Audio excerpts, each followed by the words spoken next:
30 अक्टूबर 2023 को राहु गुरु का चांडाल योग समाप्त हो रहा है। तो 30 अक्टूबर से लेकर मई 2024 तक मिथुन लग्न और मिथुन राशि वालों को गुरुदेव बृहस्पति किस प्रकार के प्रभाव देंगे, आपके जीवन में कौन से अवसर आपको प्राप्त होने वाले हैं, किन क्षेत्रों में सफलता प्राप्त होगी, आज इस पर हम चर्चा करेंगे। देखिए 22 अप्रैल 2023 को गुरुदेव बृहस्पति अपनी स्वयं की राशि मीन से निकलकर और मेष राशि में प्रवेश किए थे। यहाँ पर राहु देव ऑलरेडी विराजमान थे, जिसके कारण मेष राशि में राहु और गुरु की युति बनी थी और हमारे ज्योतिष शास्त्र में इस युति को गुरु चांडाल योग के भी नाम से जाना जाता है। देखिए जब भी राहु और गुरु की युति होती है तो इसका प्रभाव सभी 12 राशियों पर देखने को मिलता है, लेकिन जो मिथुन लग्न और मिथुन राशि वाले हैं इनके जीवन में कुछ ज़्यादा ही निगेटिविटी देखने को मिली। आपने देखा होगा कि जब से यह युति बनी तब से आपके नौकरी में समस्याएं उत्पन्न होने लगी। आपका जो इनकम था यानी कि जो आपका लाभ होना था वो कहीं ना कहीं से फंसता हुआ आपको नजर आ रहा था। इसके साथ ही आपके करियर में भी समस्याओं का सामना करना पड़ा, साथ ही आपके मैरिटल लाइफ में भी दिक्कतें हुई, प्रेम जीवन भी आपका यहाँ पर ब्रेकअप जैसी भी कई बार संभावनाएं बनी और मिथुन लग्न और मिथुन राशि वालों का ब्रेकअप भी हुआ। आपके अंदर आलस्य हावी हुआ, चलता हुआ काम आपका अचानक से बंद पड़ गया। लेकिन जब यह युति समाप्त होगी तो आपके जीवन में कुछ बड़े बदलाव अवश्य आने वाले हैं। आपको स्पष्ट कर दें कि यदि आप मिथुन लग्न या मिथुन राशि वाले हैं और बाई बर्थ यानी कि आपकी जन्म पत्रिका में ही राहु गुरु का योग बना है तो हमेशा इस सूत्र को याद रखिएगा कि जब भी राहु और गुरु का जो युति होगी वो गोचर में होगी तो वह टाइम पीरियड आपके लिए थोड़ा सा निगेटिव जाएगा। अब हम बात करते हैं, देखिए गुरुदेव बृहस्पति आपके सप्तम भाव के स्वामी और दसम भाव के स्वामी बनते हैं, यानी दो केंद्रों के स्वामी होकर 11th हाउस में ये गोचर करेंगे और यहाँ पर राहु के पाप प्रभाव से मुक्त हो जाएंगे, जिसके परिणाम स्वरूप आपके लिए जो समय रहेगा 30 अक्टूबर से लेकर 1 मई 2024 तक का यह लाभकारी समय रहेगा। हालांकि आपको बता दें कि गुरुदेव बृहस्पति जिस भाव में बैठते हैं उस भाव का ये कई बार नाश करने का कार्य करते हैं, लेकिन 11th हाउस में आया हुआ ग्रह हर प्रकार से अपने शुभ फल देने का प्रयास करता है। ऐसे में आपकी कोई बड़ी महत्वाकांक्षा मनोकामना आपकी पूर्ण होने जा रही है, वही बड़े भाई बहनों से आपको लाभ भी प्राप्त होगा। अगर आप सोशल मीडिया से के साथ में काम करते हैं तो वहां पर आपको एक्सपेंशन मिल सकता है, यानी कि आपके कार्यों में वृद्धि देखने को अवश्य मिलने जा रही है। दसम के स्वामी होकर 11th हाउस में आना, इसका मतलब यह है कि जो मिथुन लग्न और मिथुन राशि वाले लोग हैं पिछले समय में आपने जो मेहनत करी है उसका अब आपको लाभ प्राप्त होगा, उससे आपको कहीं ना कहीं से लिक्विड मनी आपको प्राप्त होगी। इसके साथ ही आपके करियर में ग्रोथ देखने को मिलेगी। अगर आपके पास नौकरी नहीं थी तो नौकरी मिलने के आसार यहाँ पर दिखाई दे रहे हैं, नई नौकरी की संभावनाएं भी देखने को मिलेंगी। 10th हाउस से के लॉर्ड होकर 11th हाउस में जाना, इसका मतलब है कि आपकी प्रमोशन यदि रुकी हुई थी तो प्रमोशन आपको मिल जाएगी।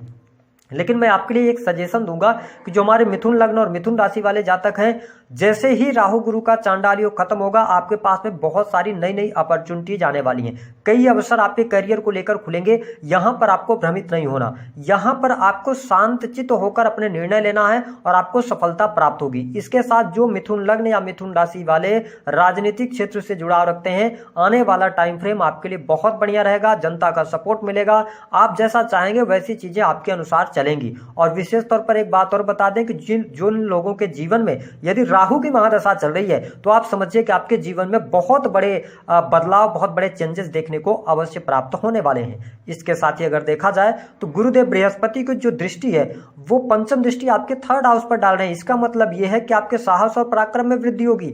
आप जहां पर भी अपनी एनर्जी लगाने वाले हैं वो सही दिशा में आप एनर्जी लगाएंगे। किसी भी ट्रस्ट से यदि आप जुड़े हैं तो आपको वहां से लाभ होना, या ट्रस्ट या लोगों के लिए सामाजिक कार्य करना, इन क्षेत्रों में भी आप अग्रसर होने वाले हैं। साथ ही जो लोग क्रिएटिव फील्ड से जुड़े हैं, जैसे कि सोशल मीडिया से जुड़े हैं या आप राइटिंग वगैरह का काम करते हैं, तो ये समय बहुत बढ़िया रहेगा। इसके साथ ही सेल्स, मीडिया, मार्केटिंग से भी आपके लिए समय अच्छा रहेगा। आपको लाभ यहाँ पर प्राप्त होने वाला है। आपके कार्यों में वृद्धि अवश्य देखने को मिलेगी। 3rd हाउस जो होता है वो आपके छोटे भाई बहनों का होता है, तो छोटे भाई बहनों से लाभ प्राप्त होगा। छोटे भाई बहनों के करियर से जुड़ी हुई कोई न कोई आपको गुड न्यूज अवश्य प्राप्त होने वाली है। हालांकि इस दौरान मैं मिथुन लग्न और मिथुन राशि वालों को एक ही सजेशन दूंगा कि आप यदि भूमि, भवन, वाहन से संबंधित कोई कार्य कर रहे हैं या आपके मित्रों के द्वारा कोई ऑफर आता है कहीं पर इन्वेस्टमेंट के लिए, वहां पर आपको जल्दबाजी नहीं करनी। वहां पर आपको नुकसान हो सकता है। और इसके साथ ही आपकी माता जी के साथ आपको अपने संबंधों पर ध्यान रखना होगा। माता की हेल्थ या माता के संबंधों में कहीं ना कहीं से डिफरेंस पैदा हो सकता है और आपको अपने घर से दूर जाना पड़ सकता है। ऐसी स्थिति देखने को मतलब मिलेगी आपको। साथ ही प्रेम संबंधों में अनुकूलता देखने को मिलेगी। जो मिथुन लग्न और मिथुन राशि वाले जातक हैं 30 अक्टूबर से लेकर 1 मई 2024 तक प्रेम विवाह होने के योग बनते हैं। पिछले समय में यदि आपका रिलेशनशिप टूट गया था तो आप पुनः प्रयास करेंगे तो आपको सफलता प्राप्त हो जाएगी। इसके साथ ही जो लोग ऑलरेडी रिलेशनशिप में चल रहे हैं उनके संबंधों में मधुरता देखने को मिलेगी। आप अपने पार्टनर के साथ में अच्छा टाइम भी स्पेंड करने वाले हैं, तो ये स्थिति आपके लिए बेटर है। जो स्टूडेंट हैं, विद्यार्थी हैं, उनके लिए यह जो टाइम होगा ये कंपटीशन क्रैक करने का टाइम होगा। अगर आप चाहते हैं कि आप कॉम्पिटिटिव एग्जाम में सफलता प्राप्त करें तो आपको यहाँ पर बहुत अच्छे योग बनते हुए नजर आ रहे हैं। हालांकि मैं आपको बता दूं कि यदि आप टेक्निकल फील्ड, आईटी फील्ड या इसके अतिरिक्त आप किसी भी प्रकार से इनकम टैक्स डिपार्टमेंट के अंदर या गवर्नमेंट सेक्टर के अंदर इन क्षेत्रों में आप प्रयास कर रहे हैं तो आपको लाभ अवश्य प्राप्त होने जा रहा है। साथ ही विद्यार्थियों के द्वारा जो पढ़ी हुई बातें होंगी वो आपको याद रहेंगी। आप यदि 10th में या 12th में हैं तो इस वर्ष यानी कि मार्च अप्रैल में आपके पेपर्स होने हैं तो आपको बहुत अच्छे रिजल्ट यहां पर देखने को मिलेंगे। आपकी मेहनत का पूर्ण रूप से फल प्राप्त होगा। जो मिथुन लग्न और मिथुन राशि वाले जातक संतान की समस्या से परेशान थे, संतान के शादी ब्याह को लेकर परेशान थे, शादी ब्याह होने के योग बन जाएंगे। संतान के करियर को लेकर गुड न्यूज आपको प्राप्त होगी। संतान की स्थिति बेटर रहेगी। साथ ही संतान आपकी बातें भी मानेगी, तो ये स्थिति बेहतर है। इसके साथ ही आपके दाम्पत्य जीवन के लिए भी यह समय जो रहेगा वह काफी अच्छा रहेगा। आपके जीवन साथी का पूर्ण रूप से सहयोग मिलेगा। आप अपने जीवन साथी को बिजनेस पार्टनर बनाना चाहते हैं, समय अनुकूल है। पार्टनरशिप के साथ में कोई कार्य करना चाह रहे हैं उसमें लाभ मिलेगा। और यदि आप ऑलरेडी पार्टनरशिप में कार्य कर रहे हैं तो अब पार्टनर और आपके बीच में बॉन्डिंग भी अच्छी देखने को मिलने जा रही है। डेली इनकम में आपके वृद्धि होगी। कस्टमर्स आपसे सेटिस्फाइड रहेंगे। आपका किसी भी प्रकार का अगर कोई बिजनेस है, आप किसी भी प्रकार के बिजनेस से जुड़े हुए हैं, आपको लाभ अवश्य प्राप्त होगा। लोगों के सहयोग से आपका कार्य भी बनेगा।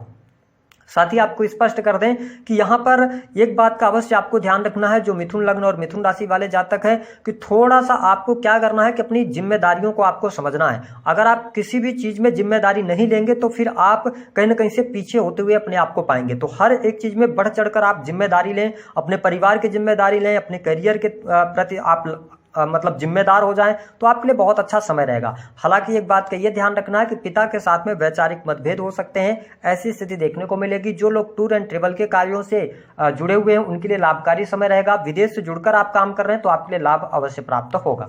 धन की स्थिति आपके लिए बेटर है, धन लाभ होगा। और इसके साथ ही बुद्धि से जुड़े कार्यों से भी आपको सफलता प्राप्त होगी। आपका कोई भी ऐसा कार्य है जिसमें आप ऑर्डर्स लेते हैं, यानी पहले पैसा आपको मिल गया उसके बाद जाके आप परफॉर्म कर रहे हैं, बहुत अच्छा समय है। क्रिएटिव फील्ड से जुड़े हैं, कला से जुड़े हैं तो आपके लिए लाभकारी समय अवश्य देखने को मिलेगा। बुद्धि इस दौरान काम करेगी। शेयर मार्केट से भी अच्छा लाभ यहाँ पर प्राप्त होने के योग दिखाई देते हैं। हम बात कर लेते हैं उपाय आपको क्या करना है। देखिए, मिथुन लग्न और मिथुन राशि वालों के लिए मैं ये टाइम अच्छा देख रहा हूं। जिन जिन फील्ड को मैंने बताया है वहां पर आपको लाभ अवश्य प्राप्त होगा। आपको उपाय के तौर पर बृहस्पतिवार के दिन पीले फलों का दान करना सबसे अच्छा रहेगा। आप केवल दान करें या आप बृहस्पति के मंत्रों का जप कर सकते हैं, इससे भी आपको बहुत अच्छे बेनिफिट देखने को मिलेंगे। तो दी गई जानकारी पसंद आई तो वीडियो को लाइक करें, चैनल को सब्सक्राइब